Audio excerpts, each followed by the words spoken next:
Mary-Sue Tobin, how do you feel about this honor, this induction into the Oregon Music Hall of Fame? Well, I do feel honored. So I want to say that I 100% do feel honored.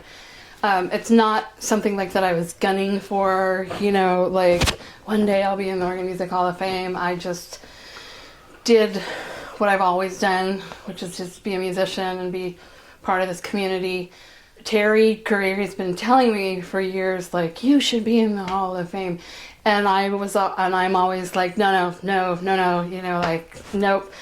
And so when he did call, I was like, no, you're kidding me, right? He was like, no, it's real this time. Like, you're actually going to be in the Hall of Fame. And so I did feel like I wasn't like someday I'll be in the Hall of Fame, but I did feel really honored because I have been a part of this community for a really long time, and I really have been working really, really hard. This is what I do. I don't have a real job. Like, I'm a musician first and foremost, and it's all I've ever done. And I've only ever wanted to be part of the Portland community and respected and admired and play, you know, for here. And so the fact that it's Oregon, that I was born in, you know, Eugene, Portland, that I have grown up playing in, I am really proud of Portland and Oregon and the community here. And I feel honored to be a part of that community, for sure. You have an extensive body of work. I've got all of the information. Talk about that and why you think it led you to this point in time, being inducted. Sure. So I was hired very young to come up to Portland and play in sort of legendary Portland bands, like during the late 80s, early 90s. And so I was put into this big community that was doing really well. Very young, like I lied about my age to play at Key Largo, you know, I was like 18 or 19. And so I was sort of thrust as this young musician from Eugene right in the heart of the Portland music. And then I stayed in there. So I played, and I went on to not only be like a top call side person as a saxophonist, but also have my own bands. And I played in all of the genres. So sometimes people, even in the jazz community, you have the big band sax players or the swing players, or then they don't play rock, or then they don't play blues. I've literally played in every genre there is, you know, and for years. So I play, you know, with Paul Brainerd horns doing like Next Waltz and George Harrison, but then I play straight ahead jazz gigs at Jimmy Max. I play avant-garde, I play reggae, I play sax quartet music, I play symphonic music. So I literally have played with almost everybody in Portland that's a player in the scene. I'm probably on one of their albums. And then, so as a player, like people say, how do you get gigs? And I'm like, they just know me, you know? And it's just because I've been around and I played all the things, you know, pit work, weddings, and people are like, can you do this? Can you do this? And I always said yes, especially when I was younger. Now maybe not to everything anymore, but then also, I also helped start scenes. So I started a lot of series. Like if people weren't getting gigs, I would start like the Blue Monk series I started, the Red and Black series I started, Wine Up on Williams I started.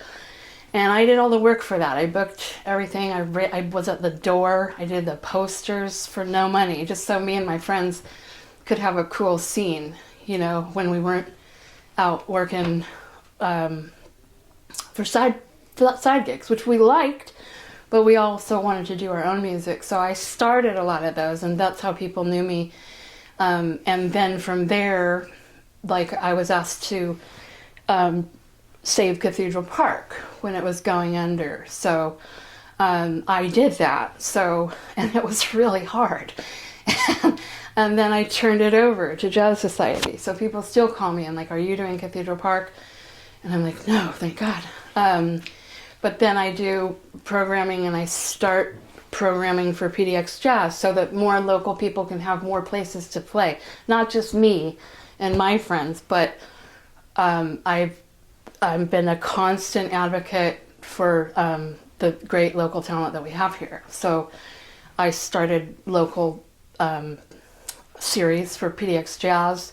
I still do programming for PDX Jazz, but I do local. I'm not like a big time paid promoter. I'm local advocate for musicians. And so if people don't know me from my playing, then they probably have played at one of the series that I helped start. Again, not for money, you know, like I help the Montebello Jazz Festival, pretty much the Jeremy Wilson Foundation benefits, things like that. I'm happy to be a part of those. And it is, like one of the guys interviewing me said, well, how do you manage that? And I was like, well, that not very well, but people just keep asking me to do it. And I'm like the guy with the van, you know, that they call when they have to move.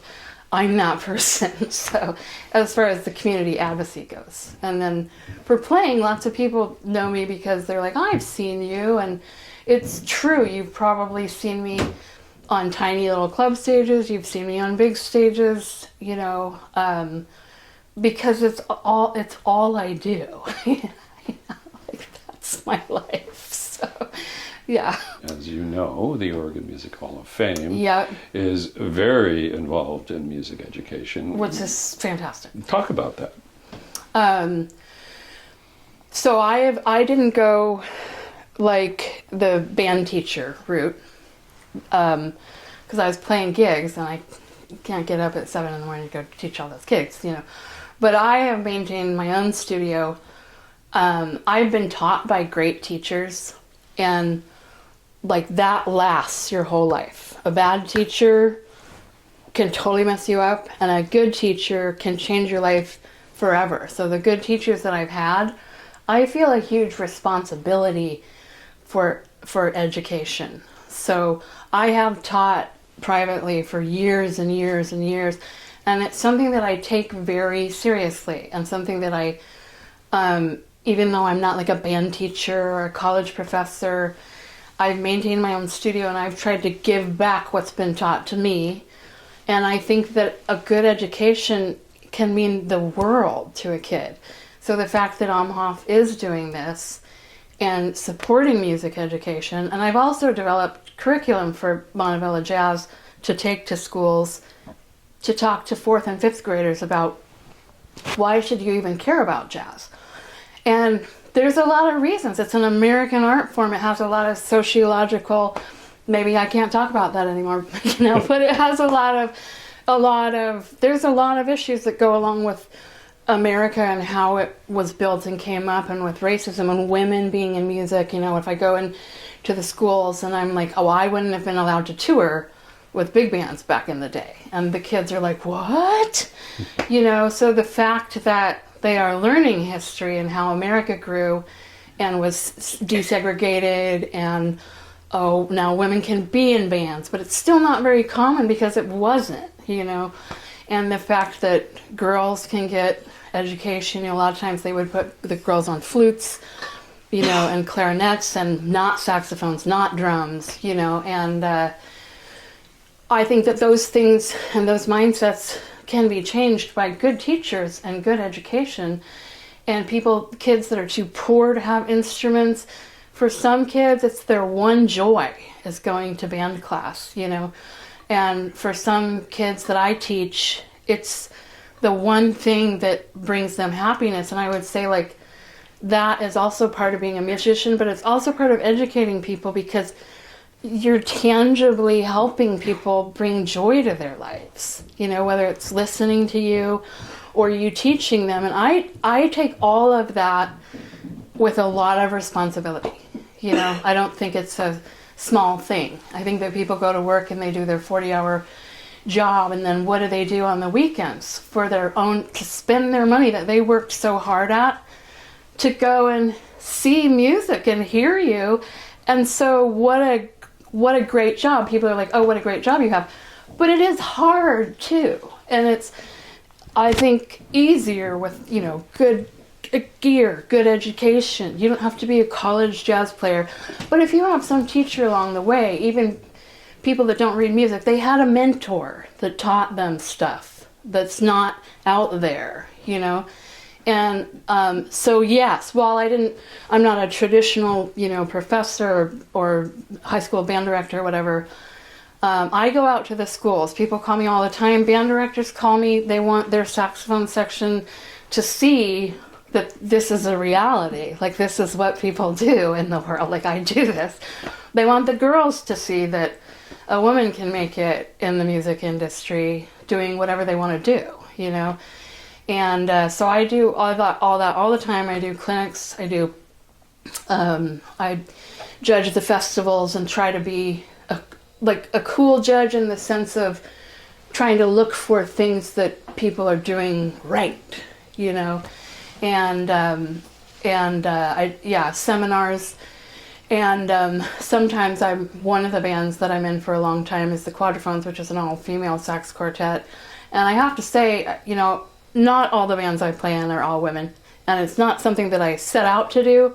But when we go into the schools, literally people's mouths drop, you know, because it is powerful. It is a powerful thing. People like to see that can be done. And it's inspiring for people, and it feels good to have done the work that brings people joy and inspires them and educates them as well, you know.